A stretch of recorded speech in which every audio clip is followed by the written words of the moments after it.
Humanos do Sistema Solar.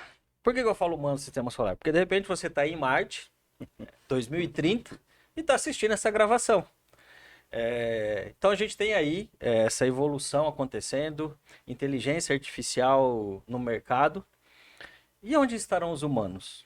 Hoje, no futuro próximo ou no futuro de longo prazo? O próprio Elon Musk disse que antes de 2030 vai ter colônia em Marte. Então talvez você pode estar em Marte. Se você está reproduzindo aí, já temos marcianos aí, humanos marcianos em Marte. O Elon Musk já botou no filho dele um nome marciano, né? Para ir. E a gente então criou esse podcast Humanos e está aqui do meu lado, João Pedro Maier, que é gerente de produto, de marketing, numa startup, é tudo, né, João? No começo, assim, você tem que fazer até varrer o chão ali, você varre. Estagiário. Gerente de operações. Então, a gente está muito feliz em estar iniciando essa jornada com um querido amigo que não tem pessoa melhor para iniciar um podcast chamado Humanos, que é um humanista digital, TEDx Speaker, um dos fundadores da BDI, um dos fundadores da Apex, CEO da Going Global, uma empresa que internacionaliza negócios, e humanista digital. Então a gente está com muito orgulho aqui. Escritor, vai falar do livro dele também. E pelo título do livro você vai saber o quanto humanista digital ele é, a diferença entre o ser e o ter.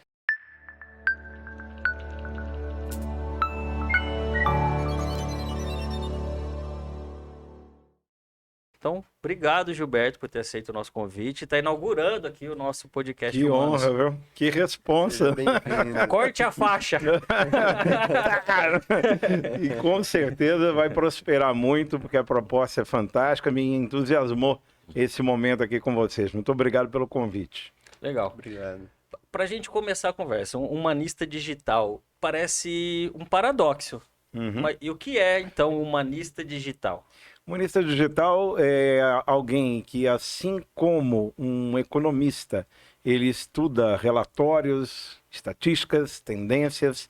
O humanista digital é aquele que atua no foco também do futurismo, é alguém que está a observar os impactos que a tecnologia, os impactos que a inovação estão a provocar nesse momento, olhando também para esses impactos e consequências no futuro.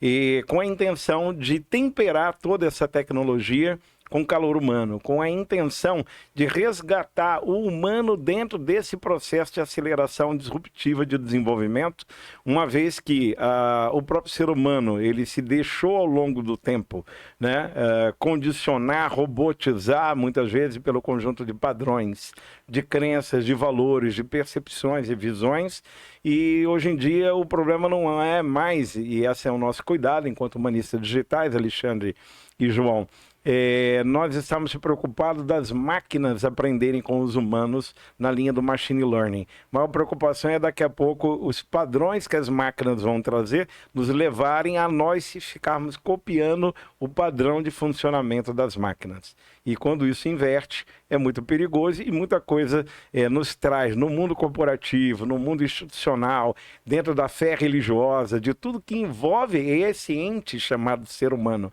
né, que é extraordinário do ponto de vista evolutivo e do ponto de vista metafísico, ele não ficar simplesmente condicionado por algoritmos. Muito legal. Bom, temos 3 humanos aqui, um de cada geração. Temos uma geração X, uma geração Z e um milênio aqui. Ô, bondade. E se você ver o Gilberto num evento que tiver música, você vai entender do que eu tô falando. Aí eu vi geração Z, né? Aí eu vi geração Z, que é humano, né? Exatamente. Bailar, dançar, alegrar, né? Exatamente. Na essência, né? Claro, claro. E aí, falando em humano na essência, antes de iniciar a gravação, você estava conceituando de uma forma bastante bonita o que é o ser humano, né? Na essência. É muito curioso perguntar, porque aí nós vamos trazer sempre perspectivas variadas. E começa por aí a grandeza do ser humano, né? Ele não é definível por uma metodologia, ele não é definível por um argumento. Tanto é que em tantos milhares de anos, vamos dizer que o Homo sapiens tem no mínimo 300 mil anos aí de pesquisa sobre a sua presença. Aí você tem mil teorias de outras coisas e tal, mas do ponto de vista científico são 300 mil anos mais ou menos, né?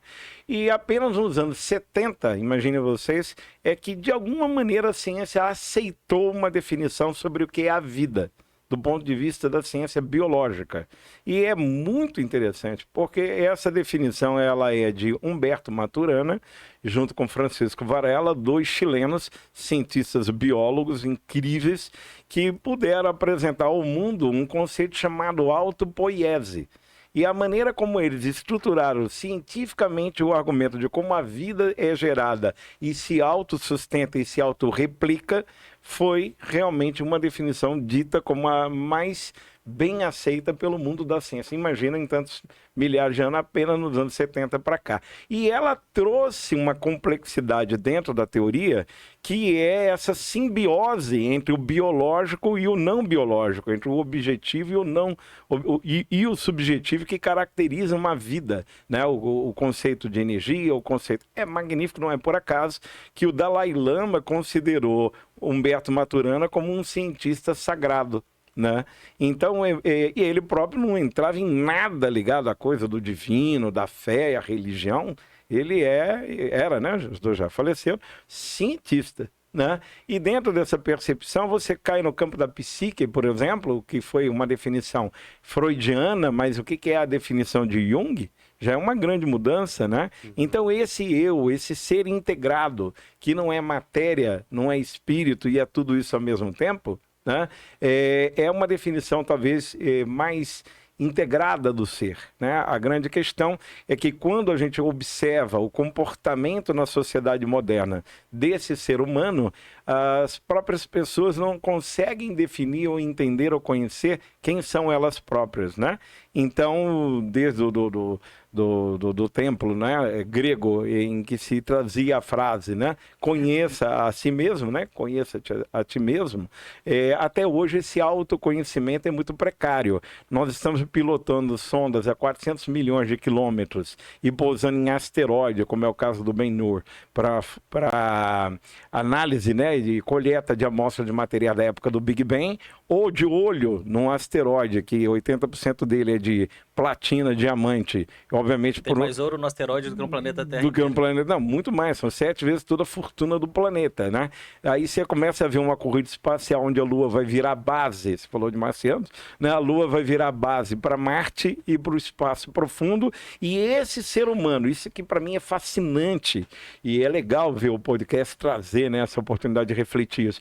Entenda, a gente viveu, de acordo com o Toffler, algumas ondas, né? Nós vivemos séculos, milênios da agricultura, e depois nós chegamos em 1800 ali com a Revolução Industrial, paramos de bater enxada na terra, único e exclusivamente, mas ali era meio automático, né? E aí começa uma robotização de apertar parafuso. Você vê o Chaplin, no Tempos Modernos, fazendo uma grande crítica ao condicionamento. Aos apitos, por exemplo, o tempo lá na agricultura era o sol. Quando ele aparecia na madrugada, já estava trabalhando a terra, a semente, o solo, o plantio, ou a colheita, né? Quando ele descia, esse era o tempo medidor do tempo, né? Tava na hora de ir embora para casa, conviver com a família, descansar, voltar. Tempo diário e as estações do ano, o tempo... Dentro da sazonalidade temporal, climática, né? Vamos chamar assim, né? A época das chuvas e etc. Então, até hoje, a agricultura se vale muito disso. Mas, de repente, no apito das fábricas, o tempo mudou. O tempo agora era apita para você entrar, apita para o almoço, apita para voltar do almoço, apita, né, para você ir embora e para não atrasar, porque vai ter um apito de entrada de novo na fábrica amanhã. E se ficar 10 minutos longe do seu Instagram, vai chegar uma notificação que vai notificar, que eu já me livrei de todas as notificações no meu celular, porque entendo que há muitos condicionamentos dos algoritmos no tempo da vida, né? Então, e é uma maneira de desintoxicar, né? De um detox tecnológico. O que eu estou querendo dizer é que quando a gente pula depois para os anos 60 e colocamos o pé na Lua, olha, é uma velocidade e um salto de progresso, de evolução muito rápida, ao ponto de nós estamos falando agora que nós estamos caminhando para novas fronteiras do espaço profundo, né? A Lua como base para Marte, Marte como uma ponta apenas daquilo que vai ser a exploração espacial, com as intenções melhores ou piores que sejam, né? Mas pensando em viver uma outra realidade. Quando, na verdade, nós temos também aqui, isso é importante que se faça, eu acho que a corrida espacial é incrivelmente importante, né? Mas nós estamos aqui ainda sem nos autoconhecer sequer. Esse universo, esse planeta, essa galáxia, que é o outro, que sou eu, que somos um. Microcosmo, né? Nós não conseguimos entender sequer. Se você perguntar, as escolas não conseguem hoje em dia te dizer aonde fica o teu pâncreas. Você não conhece nem teu corpo. Aonde é o fígado, o pâncreas, pouca gente sabe te dizer. Você perguntar hoje na rua, compreendeu? Você não conhece nem o teu biológico, quanto mais a tua psique, quanto mais o teu senso metafísico. Que provoca dissonância cognitiva. Absurdas. Né? Várias dissonâncias absurdas que ele não tem ideia, né? Nem que tem isso, né? Exato. Tem um conceito que eu gosto bastante, que é um pouco mais artístico, não tão científico quanto o que você citou, sobre o que é a vida. E eles é um historiador que ele chega catalogando, né, a que ponto que o ser humano passou de macaco para humano mesmo, essa parte da consciência. E ele fala que foi quando a gente começou a enterrar os nossos entes queridos. Então, a partir desse momento, que foi há alguns 10 mil anos atrás, a gente começou a reconhecer-se como pessoas, né? De fato. Porque quando um animal morre ali, seu parente animal morre, você deixa lá o corpo dele, você não faz nada. Naturalmente. Agora, Sim, sim. Agora, o ser humano, ele fala, pô, essa pessoa é tão querida pra mim que eu vou enterrá-la e fazer o lugar onde ela morreu. Entra o rito, né? Memorial, a né? liturgia, Exato. né? O afeto, né? Tem uma cientista extraordinária que diz que um grande passo da evolução de consciência do Homo sapiens não foi nenhum outro fenômeno, senão um esqueleto que foi descoberto, que estava lá, sei lá, conservado e tal, e ela percebeu que teve uma fratura do fêmur. E ela falou, olha, justamente pelo que você acabou de dizer, um fêmur não se cura se não tiver alguém do lado, ajudando, acompanhando e dando apoio. Então essa afetividade ou essa sensibilidade com o outro, nessa arqueologia, ela se provou ali como um primeiro momento em que alguém precisou cuidar do outro, teve esse cuidado, esse acolhimento, esse afeto, para que o outro se curasse, né? E é muito novo isso, né? E pegando um gancho nessa conversa de vocês, virou um adjetivo. Aquela pessoa que cuida do outro, ele é humano. Perfeito. Não é? Isso. Humano Nossa, deixa de ser um substantivo. Exatamente, e passa a ser um adjetivo. Perfeito. Essas empresas são bem humanizadas, essas corporações têm uma política muito bonita de valorização do ser humano, né? Sim. Quer dizer, o que tudo deveria ser absolutamente natural, a gente até se surpreende quando alguém tem uma postura no mundo da tecnologia, como a gente procura ter de humanista digital. Né? É algo fora Cara, do normal. como é que vamos dizer que não é legal, né? Quer dizer, você pega os anos 90, aí você tem a Web 1.0, quando ela surge, né? Que era uma loucura, uma revolução, eu vivi isso, né? Era uma rede dial-up que você pode discar, né? Um horror, nunca conectava tal, né? E de repente você vê a velocidade de lançamentos de aparelhos de celular que entram nesse processo, quer dizer, toda uma velocidade espantosa de uma consulta hiperlink, hipertexto, para quem é da geração Z, geração Já nasceu assim, do que esse cara tá falando, meu, né? Mas entenda que a gente achava... Azar o seu que você nunca vai saber o que é o bate-papo UOL e o ICQ. Boa. Né? Mas olha, a gente tinha Barça, tinha enciclopédia para consultar. Eu, para me preparar aqui para Humanos hoje, eu fiz uma pesquisa, um estudo, né? Toda uma preparação que naquela época tinha que ter uma mega biblioteca e eu não tinha que ir para algum lugar, né? Mas de repente agora, nos anos 90, eu tinha hiperlink e hipertexto. Aí vem os anos 2000 e inaugura uma mega revolução na interatividade humana global, que são as redes sociais. E também com os problemas que elas trouxeram. Porque o que era descentralizado e público e colaborativo, agora passou a ser proprietário. E aí, no número que a gente procura dar, Alexandre, já como alertas de um humanista digital, é que esse fato da Web 2.0, a partir do ano 2000, nós estamos nos anos 2000, ela passa a ser proprietária, então a regra do jogo passa a ser lucratividade. Eu vou monetizar o meu negócio. Então, quanto mais tempo eu tiver de engajamento e sequestrar aquilo que hoje eu chamo...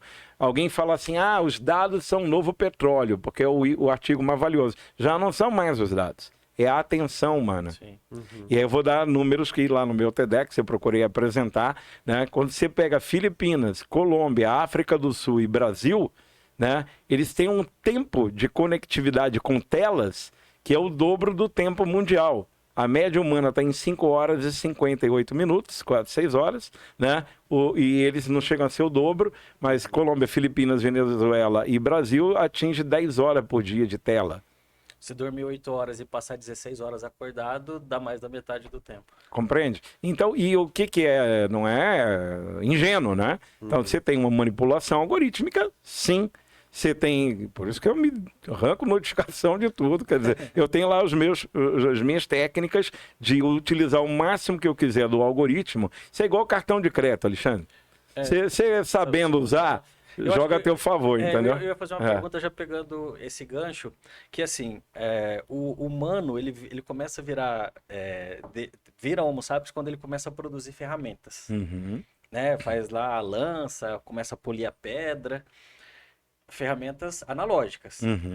Hoje temos ferramentas digitais. Perfeito. Boa e como analogia. toda ferramenta, qualquer ferramenta, o martelo, o revólver, a lança e a rede social, qualquer ferramenta ela pode ser usada pro bem ou pro mal. Perfeito. A faca é uma ferramenta Perfeito. que pode ser usada para cozinhar, que pode ser usada para cometer um assassinato, eliminar um humano.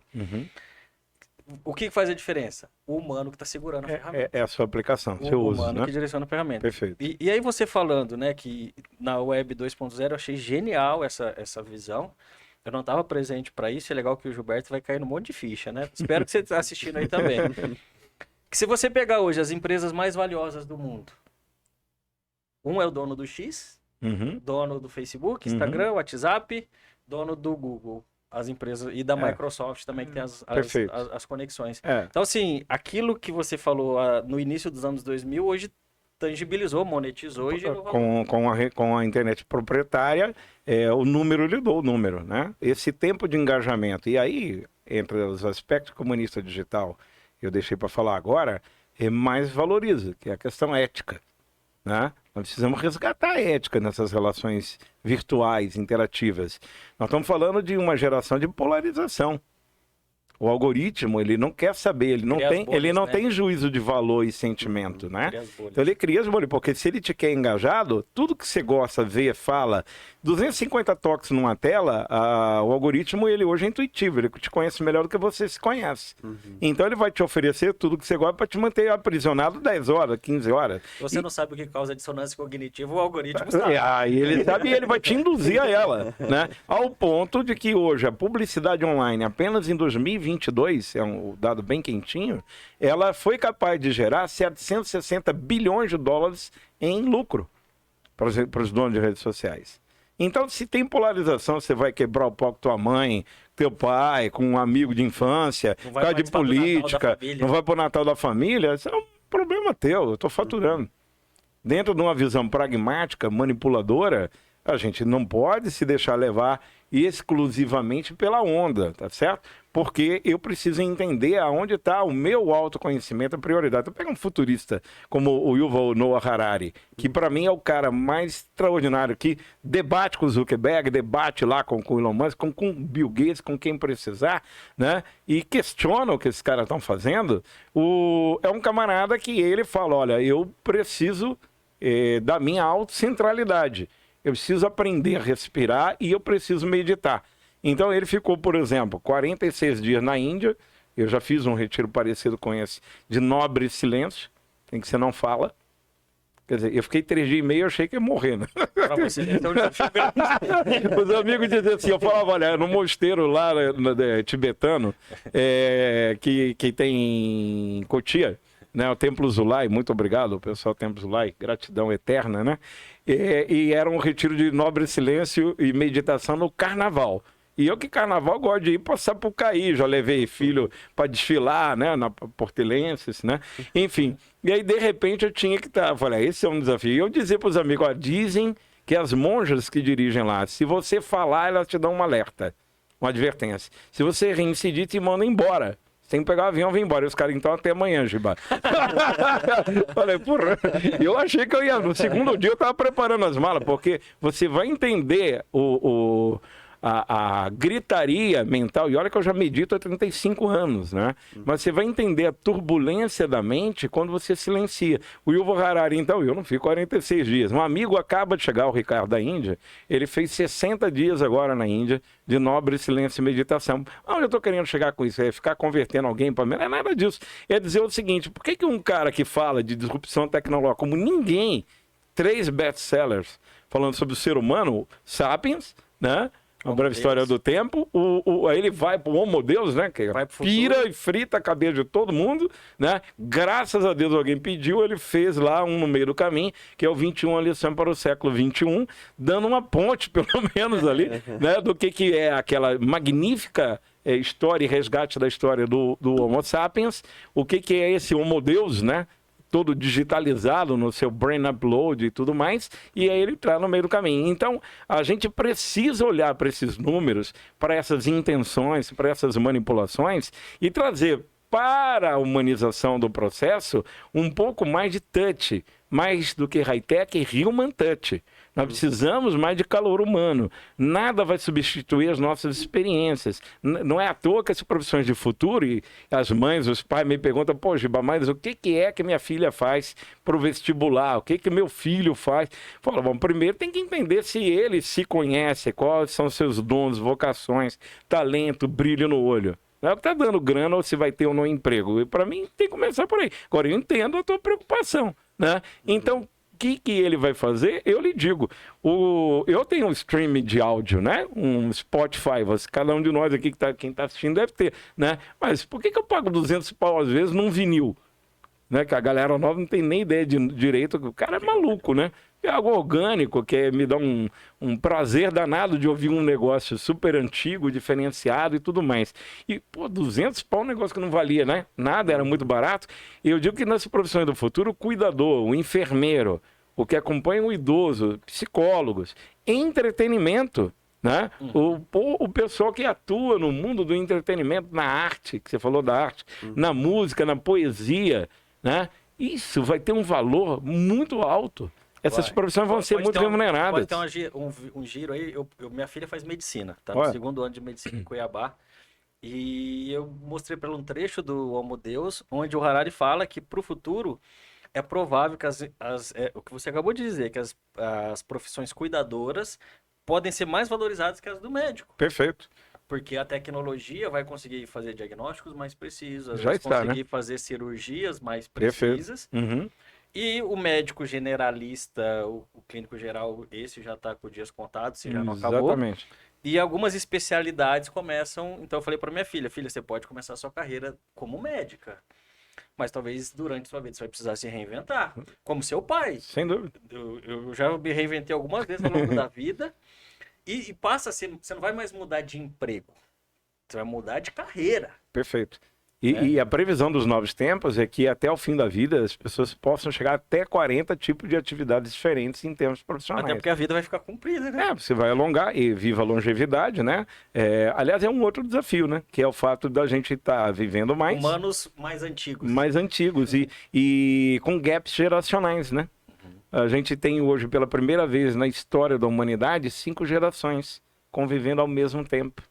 Ora, isso é muito interessante, mas repare uma coisa. Se você pega uma criança de 7 anos e que tem uma irmãzinha de 13, o gap geracional entre 7 de idade e 13 é enorme. Já é. É impressionante como o software já muda, né? Então nós estamos vindo para padrões de percepção humana, de conjunto de crença, conjunto de valores, conjunto de um nível de percepção de mundo e de sensibilidade. Vou falar das 5 gerações. Nada impossível que eu tivesse, quem me dera, meu avô de 96 anos vivo, né? Meu pai, quem me dera, de 78 anos vivo, né? Eu com meus 50 e pouquinho, o meu filho de 30 e pouco, com o neto, que quem me dera eu ainda não tem, ou a minha filha com 29, já me dando um neto aí de 10. Isso, do ponto de vista das famílias, não tem nada de absurdo, já é comum. Nas organizações, nas corporações, o Manos fala muito, né, com as organizações, é bem legal essa proposta de vocês aqui. A geração prateada, ela já está convivendo com a geração Z lá dentro. Não chega a ser 5, né? Pelo menos 3 ou 4 gerações já são possíveis. Só que há um gap muito grande. O papai, por exemplo, a geração dele, não vamos muito longe, eles tinham lá uma crença que a menina que tatuava ia ser uma menina da vida. Essa menina se tornou muito bem resolvida na sua sexualidade, é presidente de uma empresa e está tudo certo. Né? O menino, se fizesse, ia dar para bandido. Não, o menino hoje é um grande ator, um grande escritor, ele é um grande empresário, ele é o que ele quiser ser, né? Sem necessariamente ter virado um bandido. Mas o conjunto de crenças, já que a turma segue vivendo, né? Ele está instalado, né? As medidas de sucesso também mudaram. Porque para a sua Totalmente. geração era ter para minha também. O carro melhor, Pronto. morar no melhor condomínio. Exato. Era o ter. Ter 20 terrenos, não sei quantos imóveis. Perfeito. E essa geração, a medida de sucesso mudou Completamente. E eu acompanhei, porque propriedade para mim não faz muito sentido. Não tenho carro, não tenho casa, tô igual o Lepo-Lepo. Então, assim, e aí para as empresas também, o mercado fornecedor, muda isso. Porque, Claro. porque o que eu vou produzir se a Isso. medida de sucesso, e aí também muda valuation de produto, Completamente. precificação, uma Perfeito. série de outras coisas. Modelos de negócio, né? É muito legal você trazer isso, né? Vamos exemplificar aqui, né? Com algumas questões bem concretas sobre isso, né? Nós estamos migrando para uma visão patrimonialista, né? Que é essa do ter, para uma visão do acessar. Então, isso é muito interessante quando você fala, por exemplo, em meio ambiente, né, que é urgente que esse humano olhe para a questão climática. 2023 foi o ano mais quente da Da história. história do planeta. E daqui para frente, né? acho que a gente vai continuar batendo esse recorde. E vai ter um monte de negacionista dizendo, inclusive nos ouvindo e criticando aqui, Sim. né? Vocês ficam aí Comenta aí, você achou que isso faz sentido ou não? né? Então, tem de tudo, Sim. né? E alguém que vai alimentar a bolha dele para ele acreditar, né? Que é isso mesmo, os caras estão falando besteira lá tal, né? Mas foi o ano mais quente da história humana. Isso não é Isso é um pouco. dado. É um dado, Uma né? crença. Tudo bem, mas vamos lá. A mentalidade pivotar de ter para acessar permite, por exemplo, que eu converta carbono em bit-byte. Então eu não estou preocupado em ter o carro. Eu acesso o carro na hora que eu preciso. Não precisa ter o disco. Não, Mas se eu quiser, eu pago 200 conto. Mas eu posso querer ter, não pelo tema, pelo prazer, porque eu não Sim, vou achar um mas aí- Spotify orgânico, Sim. né? Mas vai pagar 200 Mas conto. vou pagar 200 para e tá tudo certo e tem mercado para isso, Sim, e tem modelos de negócio que vão atender. Tem um negócio que me surpreende, eu fico maravilhado, eu tenho negócio em Portugal, né? E vou lá com 8 Seu anos. filho mora lá, né? Mora lá, tá 1 ano e meio lá, um grande músico, a Lama sai, procura aí, o cara bom pra caramba. E aí o que acontece? Tem uma lojinha lá, João e Alexandre, que eu me amarro, porque o cara tá no centro de Lisboa, ele tem mais de 100 anos de existência, essa loja. É uma loja de luva, cartolas e bengalas. Olha Eu falo, só. cara, tenta entender as empresas centenárias, eu estou me dedicando a estudar um pouco fenômenos que levam uma empresa a ser centenária, ou que levaram até aqui, né? O que vai ser? Que empresas centenárias virão nessa dinâmica toda a partir de agora? Eu tô botando minha cabeça e meu olhar um pouco para isso, e eu fico tentando imaginar e voltar em 110, 120 anos, sei lá quanto tempo tem aquela loja, né? Quer dizer, como é que esse cara sobreviveu, né? E É hoje... algo tão de nicho, né? Eu Completamente. vi em Veneza uma loja de luva. igual. Só luva. Esse ainda tinha cartola e bengala. É verdade, é verdade. Essa aí é mais específica ainda. né? Mas assim, é um produto muito específico e tem nicho. tem nicho, Por né? quantas gerações? Não sei. Sei lá, mas tá ali, né? Então, o que a gente tá a dizer é o seguinte, essa ponte intergeracional nas organizações, nas famílias e na sociedade, ela é muito importante na medida em que a ciência desenvolveu a possibilidade da longevidade. A grande pergunta que se faz desse novo humano que está vivendo mais é com que qualidade de vida? Porque se é para ter uma baita qualidade de vida e viver só 80, eu topo. Mas se é para ter uma qualidade de vida duvidosa, precária, né, completamente disfuncional, para viver 130, eu tô fora. Não me interessa isso aí. Então, Harari fala sobre isso, né? exato. Então, Sobre- então nós vamos poder viver mais, vamos. Agora, Deixa eu te contar um dado Aham. pessoal. Esse dado ele é empírico. Meu pai tem quase 80 anos, minha mãe tem quase 70 e transam. Só pra constar. Você vê que é qualidade de vida, não é? adorei. Bom, vai ter um monte de gente pedindo a receita lá.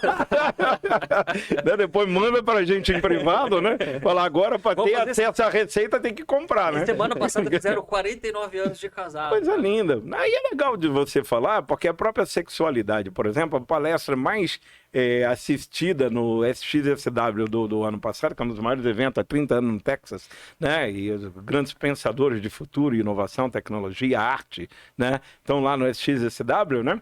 E uma das palestras mais concorridas foi de uma psicóloga sexóloga falando que o sexo mais prazeroso que você já sonhou em ter na vida, no futuro vai ser com um robô, né? Quer dizer, aí eu falei, nessa parte eu fico na luva, né? Fico no vinil, né? Tô fora desse negócio aí, né? Me inclua fora dessa, né? Mas o fato é que tudo aquilo que é de sensibilidade ao humano e que extrapola, vou cair um pouco numa máxima do budismo, ou duas máximas do budismo. O budismo tem uma das máximas que diz o seguinte: o que te aprisiona enquanto evolução, iluminação humana, dentro desse conceito mais ampliado de humano, do processo integral do humano, do seu metafísico, o que é o processo de iluminação, né? É você ter a capacidade de se libertar do apego ou das paixões. Correto? Então, se você sofre para ter ou sofre com medo de perder, você está num ciclo vicioso que te impede a espiral iluminadora. Correto? Concordo. Porque você está sofrendo para ter, e aí era a mentalidade dessas nossas gerações patrimonialistas, João, né? De ter, de acumular, de deixar uma declaração de imposto de renda, de herança que gerava um pau danado, né? Tem uma música do Pearl Jam que eu adoro, chama Society. Na realidade é do Ed Vedder, o vocalista, que ele fala: quanto mais coisas você quer ter, mais espaço você precisa. Pronto. E aí mais problema você vai deixar para quem herdar, porque vai ter cisão familiar, vai ter pau quebrando e etc., com raras exceções. Por outro lado, virtudes e valores, quando você deixa, não são heranças, são legados, que ao invés de, então, heranças, são legados que vão perpetuar um bem-estar, né? Nós estamos já numa posição de raízes, já estamos virando antepassados, né? Daqueles que virão aí pela frente. Então, nós temos que treinar a sensibilidade, o espiritual, os valores mais elevados. E exercer, né, no coração a palavra bem-sucedido. Porque a palavra bem-sucedido, ó, que linda. Bem sucedido. E que tem a ver com a própria sucessão, né? Gilberto, eu tenho uma pergunta para você. Trazendo um ponto de vista... faz uma pergunta, só gente que fala, tem que justificar. Vai lá. Não, mas trazendo um ponto de vista um pouco dessa geração mais nova, né? Sobre as redes sociais, a gente vê que existe, de fato, essa gritaria interna, né? Essa voz, essa bagunça interna que você Que escuta. gera muita ansiedade, inclusive. Exato. E as redes sociais e o celular em geral, né? Cidade de 10 horas o Brasil fica... as redes sociais acalmam a voz, né? Você não escuta, não acalmam necessariamente, mas você não escuta mais a voz. Então, isso é uma coisa que eu percebo comigo e obviamente com alguns colegas. Quando você chega do trabalho, da faculdade em casa, você vai lá tomar um banho e tal, e aí você senta no sofá, o que você faz? Você pega o celular, dá uma olhadinha. Porque se você ficar... Eu fiz o teste ontem, inclusive. Eu cheguei em casa e eu falei, não quero ver celular. E eu deixei o celular assim no sofá e eu fiquei olhando 5 minutos pro teto. Cara, eu me senti mal. Porque você fica uma voz na sua cabeça, né? E tem um filme que chama O Clube da Luta, não sei se vocês conhecem. Sim, sim. Que ele fala uma frase icônica que a nossa guerra, ela é Que provavelmente espiritual. foi feito antes de você nascer. Claro, não, tô perguntando pra saber. A nossa guerra, ela é espiritual. E a nossa grande depressão é nossas próprias vidas. Ou seja, a situação atual a gente não tem que lutar uma segunda guerra, uma terceira guerra mundial. A gente não tem que... Nossa guerra é a nossa própria Interna, cabeça. né? Uhum. E trazendo um pouco mais para esse lado profissional, como que um ser humano consegue se conhecer sabendo que as redes sociais te conhecem, às vezes, muito melhor? Você não tem tempo para se conhecer. Ótima pergunta. né? Vamos lá? Eu queria começar comentando um pouquinho do que você trouxe aqui. Uhum. Que tem uma linha tênue, às vezes até um pouco perigosa nessa percepção, né? Uhum. E aqui não tem julgamento, é só uma análise, tá? Quando os ingleses queriam acesso aos portos asiáticos para levar suas bugigangas, inclusive que eles compravam na própria Ásia para vender para o próprio asiático, né? E eles forçaram a China, na época, né, a abrir os portos para ele poder vender as suas mercadorias. E o imperador chinês, naquela época, disse, nem a pau, chega, nós não queremos esse monte de bugiganga, essas inúmeras, inclusive especiaria, porque eu compro do vizinho, não preciso que você me traga isso aqui. O que os ingleses fizeram? numa visão bem de colonizador.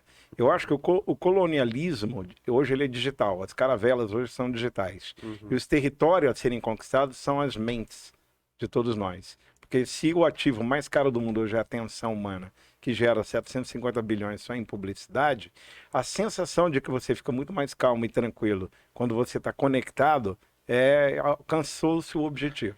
Mas Você 500 entendeu? anos atrás a gente teve isso. As caravelas foram patrocinadas por alguém que teve maior intenção em conquistar mentes. Em dominar e dividir para conquistar. Quando o algoritmo está gerando polarização, ele está na mesma estratégia, não mudou nada. A guerra é de dividir para conquistar. Então, eu coloco famílias, gente polarizada, gladiando conceitos, valores, crenças, etc., entre si, e com isso eu enfraqueço e eu tenho, então, um poder de ser a solução do problema e não o problema. Né? E aí eu quero chegar de novo lá aos ingleses. O que aconteceu? Eles começaram a viciar a população de uma determinada região da China, do sul da China, com ópio. Ópio, né? E eles chegaram a um nível tão endêmico em que a população ficou tão dependente quimicamente do ópio, que vem da papoula, né, da flor da papoula, que eles fizeram uma chantagem com o imperador e disseram o seguinte: você vai abrir os portos dos interesses mercantis e comerciais da Inglaterra ou não? Porque eu posso resolver esse problema que você tem aí. Não existia esse problema. Quem criou o problema foram eles. Agora eu posso ser a solução do seu problema. Eu posso acabar com o fornecimento do ópio e restabelecer a sanidade mental da tua população. Você sabe o que aconteceu? O imperador negou, depois chegou num ponto que ele viu que não, o nível de decadência humana chegou a um nível tão extremo que ele teve que conceder por 100 anos um território que se chamou Hong Kong. E eu estava em Hong Kong 1 ano antes dele ser devolvido para China, para a Inglaterra. Em algum momento os ingleses falaram assim, não vamos devolver. Bom, os chineses já não eram mais arcaicos, né? Apontaram algumas miras para lá, né? Fizeram alguns movimentos do mercado de bolsa e etc e tal. Algumas vezes o PIB não é? E aí os caras não tiveram muita opção, né? Os portugueses devolveram Macau, os ingleses devolveram Hong Kong, mas o que eu estou querendo te dizer é que esse ópio, ele cria uma sensação de prazer, com os opioides, né? Total, e de segurança. Só que isso está inserido dentro do condicionamento e da dependência do humano em relação a telas. Por que será, eu sempre falo isso, que os caras que inventam essa maluquice toda e não param, lá do Vale do Silício, seus filhos são proibidos de terem contato com a tela até os 7 anos de idade? Por que será? Por que eles estão em escola montessoriana brincando com tartaruguinha, brinquedo de madeira pedagógico e não têm acesso a uma tela? Por que os contratos com as agências de babá tem multa milionária que quebra as agências se uma babá de um filho deles for surpreendida com a tela junto na presença dos seus filhos? O que está acontecendo em termos de sinapses? E aí eu queria entrar num campo que é muito humano. Vocês não têm ideia do nível de avanço, de evolução que está vindo, da questão da religião e da espiritualidade tendo a IA como Deus. Você, inclusive, pode ter certeza, e é bem verdade, que o uso de chatbot para o foco da psicologia, para do desabafo, para consulta, ele está num nível tão evoluído. Por exemplo, o Character.ai, ele é uma plataforma em que você pode, por exemplo, eu quero bater um papo com Putin. Então eu posso ter alguém que vai conversar comigo, que emula a personalidade do Putin, se eu quero para estratégia, sei lá o quê, trocar uma ideia para minha empresa, para minha corporação. Não, já tem do Snoop Dogg. Do Snoop Dogg. E você vai bater papo emulando a consciência. Emulando consciência é um outro jogo. Eu quero até entrar nisso. De comportamento. O alter ego, né? A persona de algumas pessoas, você vai interagir e receber conselhos. Agora, por que será que aconteceu recentemente um processo de uma viúva contra uma empresa, uma plataforma de chatbot, né? Porque o seu marido foi induzido, segundo ela, a cometer o suicídio. Porque ele estava buscando aconselhamentos espirituais, psicológicos, com o chatbot, e o chatbot levou ele a compreender que ele tinha que fazer um sacrifício, que era sacrificar a própria vida, em prol da salvação do planeta contra o aumento da temperatura global. E o cara se matou. Então nós estamos vivendo algumas coisas um pouquinho mais complicadas. Por que nós tivemos 78 milhões de acesso à plataforma Psychologist, que é uma plataforma de consulta psicológica. Tem duas outras, uma teve 16 milhões e meio de consulta e outra teve 12 milhões de consulta. Existem há um ano. Por que que a geração Z e Y e X, o que for, né, milênio, seja quem for, está olhando para o lado da saúde mental, da saúde emocional, provocada pela própria tecnologia e pagando por isso para poder ter conforto? Porque não confia num religioso, porque não confia num psicólogo tradicional. Qual o caminho que isso leva? Por que você acha, por exemplo, que logo que o ChatGPT foi dezembro de 2022, Tá fazendo 1 ano e um mês o ChatGPT no mercado. é isso? Logo na entrada do ChatGPT, um fenômeno muito curioso aconteceu. O ChatGPT topou uma parceria com a igreja cristã evangélica na Alemanha. Eles criaram toda a base, né, de pregação dos pastores daquela igreja. O Machine Learning estudou, criaram um avatar de um pastor, que só existe no campo, né, virtual, e foi feito um culto dominical, sabatino, sei lá, né, a igreja lotada e um pastor virtual pregando aquelas características de pregação daquela igreja, falou para o seu público. ChatGPT, junto com o Avatar, se era Midjourney, quem que era, não sei, né? E aí se dividiu, porque ainda estava muito arcaico, né? Era a primeira versão do ChatGPT, mas dividiu o público, porque teve gente que odiou aquilo, né? Achou aquilo um absurdo, e teve gente que saiu fascinado. Isto de lá para cá evoluiu. Evoluiu para oráculos espirituais, oráculos religiosos. Por exemplo, existe um camarada, e esse cara é pioneiro nisso, muito curioso, que se chama Lewandowski. Nome bom de ministro de centroavante. Agora Aí tem que explicar, né? tem que explicar. O Lewandowski americano é uma figura muito polêmica, porque esse cara ele é um gênio da engenharia de algoritmos na área de carros autônomos. Ele é um cara que tem um baita de um processo, uma polêmica enorme entre Google e Uber, que ele foi de um e depois seguiu para outro, e era acusado de roubo de informações, de não poder absolutamente ter utilizado as informações para o desenvolvimento de tecnologia de carros autônomos, né, carros não guiados. E aí o que acontece? Esse cara, processo milionário, imagina, nível de corte americana. E quando o Donald Trump ele sai, e aqui não tem teoria da conspiração, são fatos, né? Mas são bem curiosos. Quando o Donald Trump sai, os presidentes, como acontece, podem fazer induto.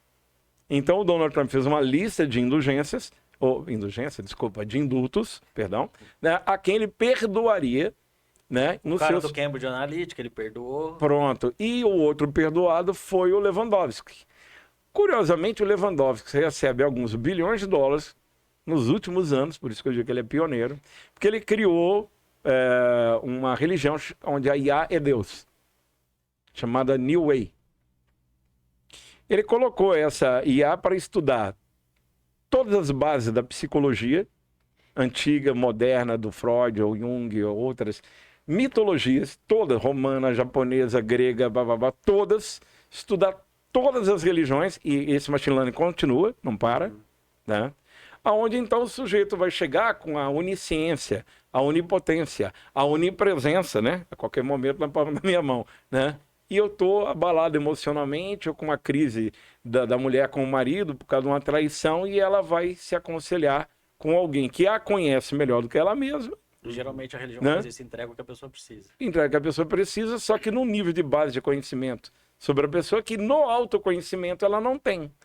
E vai indicar soluções, caminhos. Mas é interessante que a religião e a espiritualidade em geral é algo tão humano, né? Isso. Como que a gente Pois delega é, isso? não é por acaso que o Papa Francisco, junto com as representações mais respeitadas do islamismo e do judaísmo, acaba agora em janeiro de lançar um manifesto de regulamentação urgente da IA. Urgente. Porque, assim como na Bélgica, você pode ter de tudo acontecendo aí. Então teve, por exemplo, a emulação da Bíblia. Tem uma IA que já tem textos bíblicos que estão causando polêmicas, porque ela interpreta o que ela acha que não... e está dando lá a versão dela. Textos islâmicos Inclusive a comunidade islâmica no mundo inteiro obrigou, o cara acabou retirando, ficou com medo lá, retirou, porque ela emulou. Texto do Bhagavad Gita, do hinduísmo.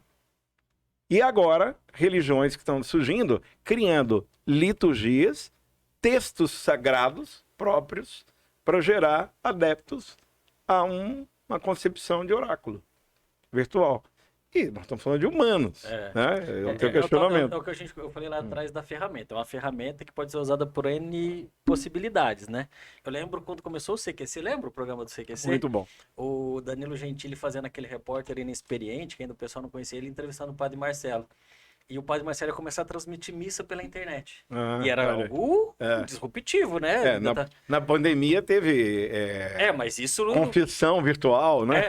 Mas isso foi lá atrás, começo dos anos 2000. O João nem existia ainda. Aí o Danilo Gentili brincando, né, fazendo humor, falei, mas e aí, como é que vai funcionar? Vai imprimir a hóstia na impressora? Porque não, hoje dá cupcake, dá para imprimir bolo, né? Dá para imprimir... É isso, né? Quer dizer, nós estamos diante de novos desafios do ponto de vista corporativo, organizações.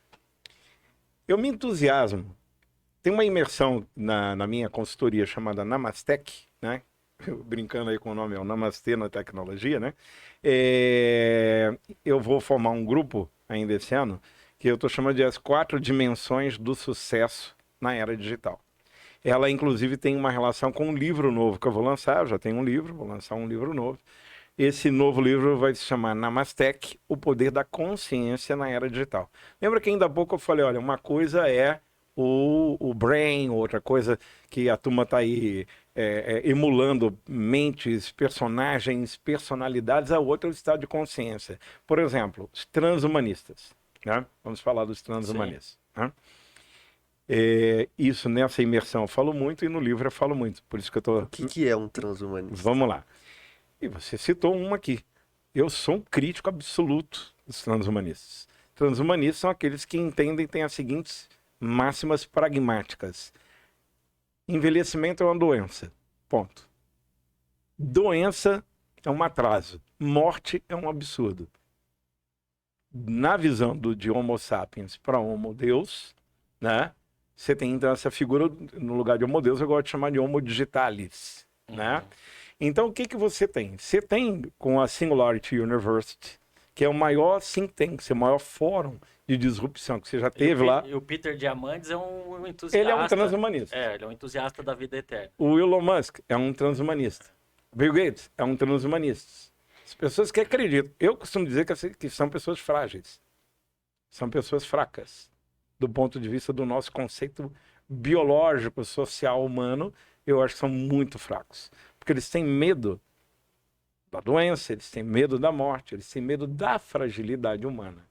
Então tentam, por exemplo, pensar como é o próprio reitor da Singularity, que ele tem tomado mais de 100 cápsulas de medicações desenvolvidas especialmente para ele esticar, está conseguindo, e além dos 130, 150 anos, para que mas que já em 2045 ele possa fazer o que se chama do brain upload. Então qualquer intenção, qualquer ideia, eternização. Então não tem mais a morte.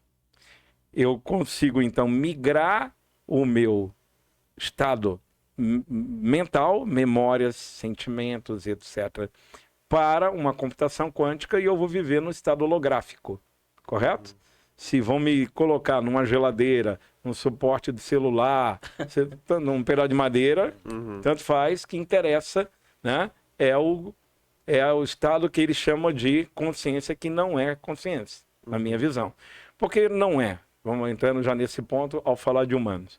Uma coisa é você fazer o brain upload do teu ego, da tua persona, que não se autoconhece, que mal sabe quem é a si próprio, que pensa que você é o reflexo que está no espelho. Você não tem ideia dessas dimensões extraordinárias das influências, da sabedoria das galáxias que o pó de estrela que me formou está aqui inserido. A gente não sabe como funciona isso. A gente não sabe sequer o universo da mente, como a gente dizia no início. Está explorando 400 milhões de distância com a sonda, né? Um asteroide, mas sequer tem uma noção dessa exploração do potencial psíquico, psicanalítico que a gente tem. As tecnologias espirituais estão pouco. Então, o que que vai para um computador holográfico, né? O que que vai para lá? O que é essa consciência, né? Se não o estado mental Mas e não a consciência. A posso- consciência é outra coisa, claro. sobre o transhumanista, imagina que a gente estivesse tendo essa conversa E vou detalhar um há pouco uns mais. 100 anos atrás. Antes do primeiro transplante de fígado. E a gente estivesse falando, pô, você viu que tem um cara que tá morrendo, ele vai morrer, só que eles vão fazer um experimento aí que vai transplantar o fígado de outra pessoa que já morreu Maravilhosa questão. e vai deixar ele viver mais um pouco. Uhum.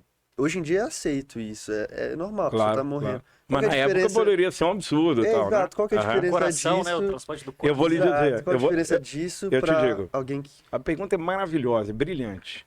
Eu te digo a diferença. A diferença é o seguinte. Guarda aqui 2045, Brain Upload. Vamos voltar para os dias atuais e para onde o meio do caminho que está chegando em 2045. A Neuralink, do Elon Musk, quer e argumenta que perdeu o Playboy, nós não vamos dar conta de disputar mercado de trabalho, né, com a IA, com a robótica, na parte braçal operacional acabou.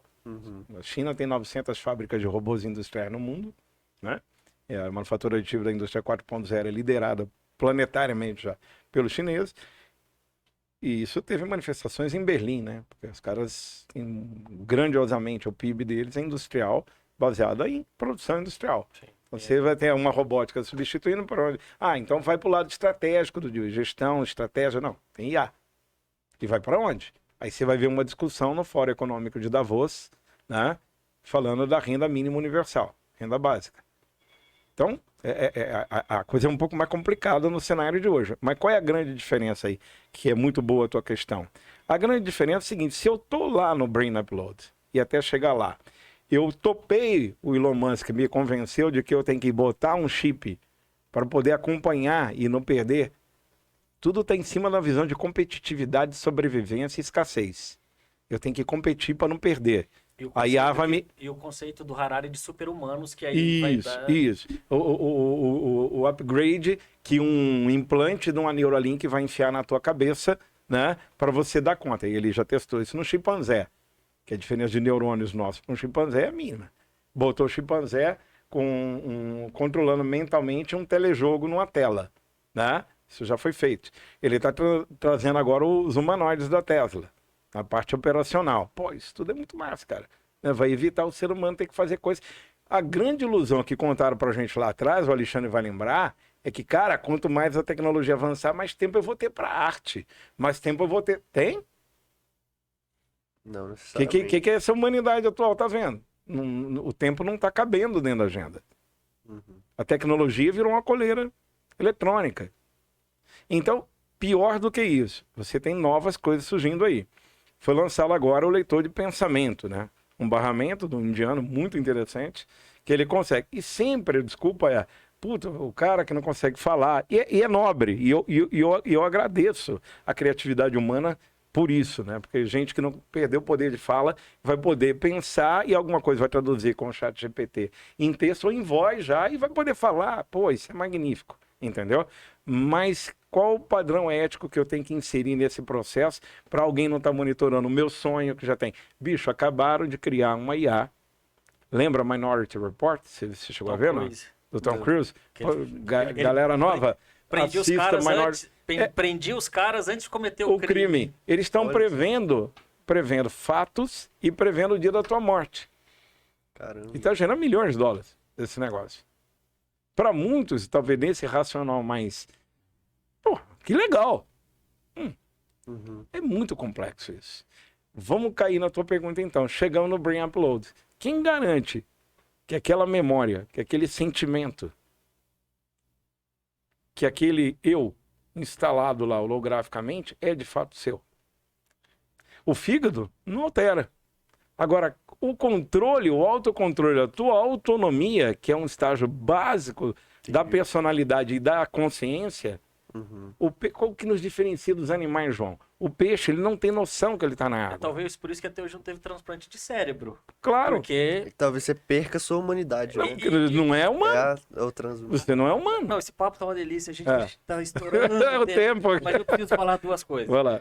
Eu tô lendo o livro Rápido e Devagar, do Prêmio Nobel de Economia, Daniel Kahneman. Adorei esse livro. Ele é espetacular. Recomendo para todo mundo. E aí, eu tô exatamente nesse ponto. Kahneman é ótimo. Quando ele fala que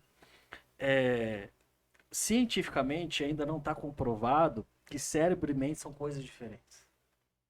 E muitas pessoas têm essa teoria que cérebro e mente são coisas diferentes. Porque quando são coisas diferentes, permite que um corpo viva sem mente e uma mente viva sem um corpo. E aí as religiões se baseiam nesse conceito. Uhum. E eu sou da opinião que é biológico. Acabou. Né? E é o que tá aqui. É uma maneira de ver.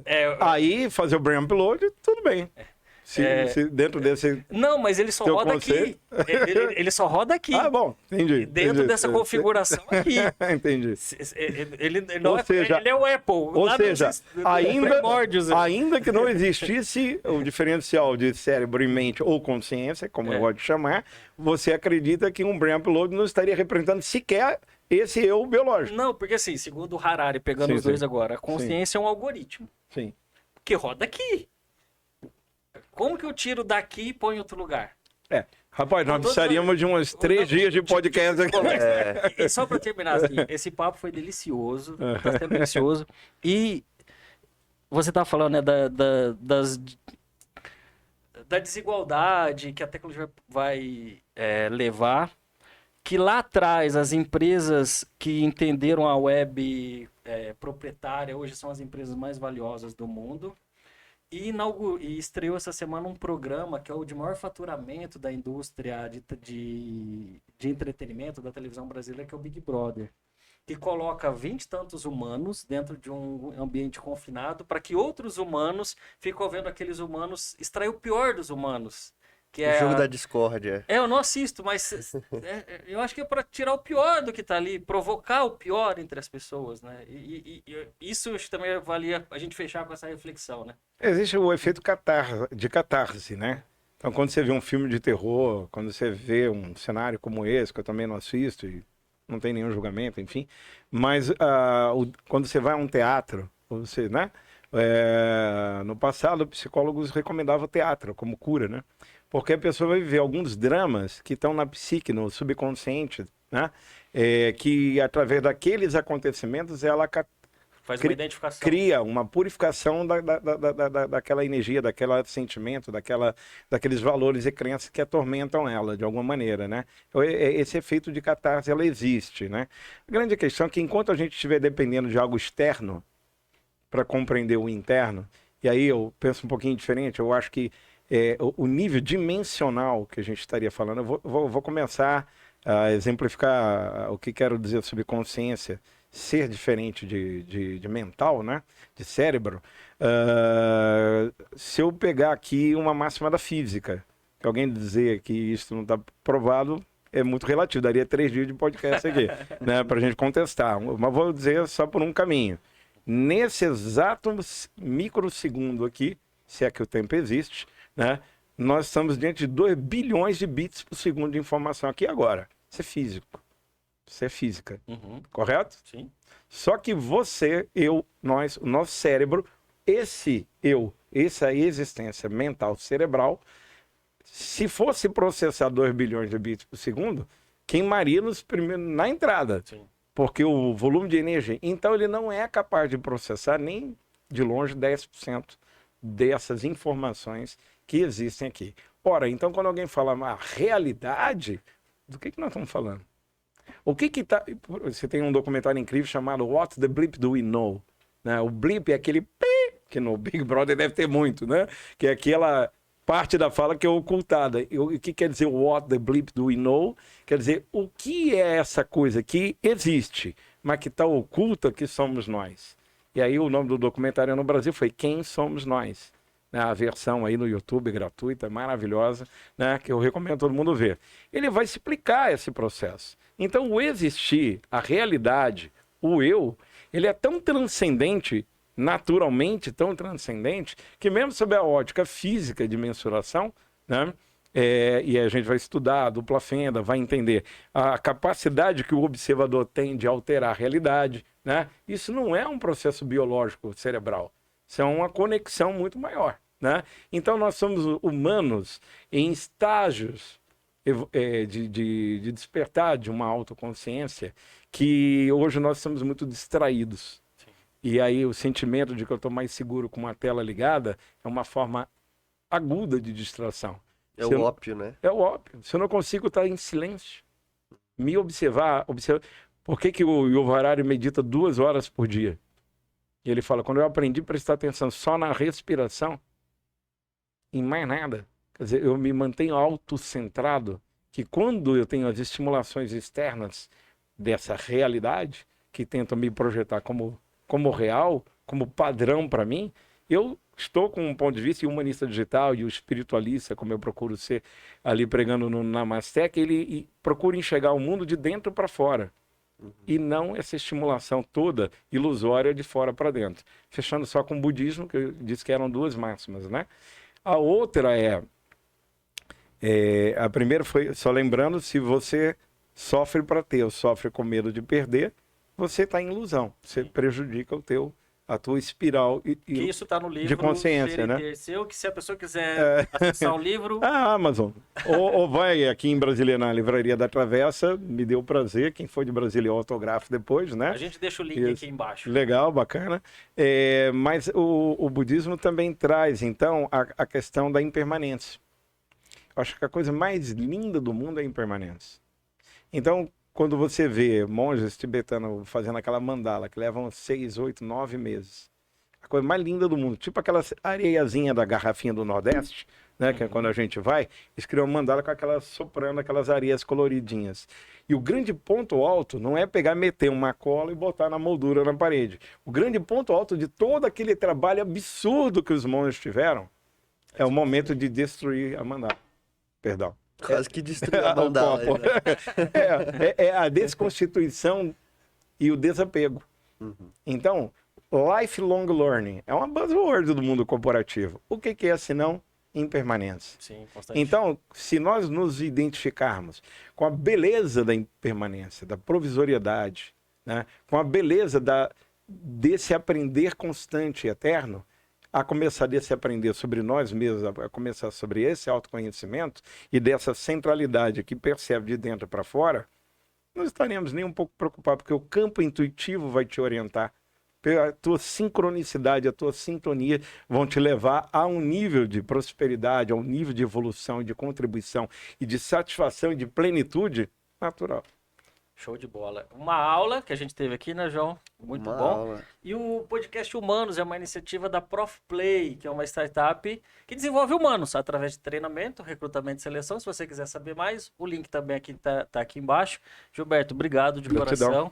Namastê. Namastê. Muito honrado de estar aqui. Muita luz aí para todos que estão também assistindo. Pra você. Muito obrigado.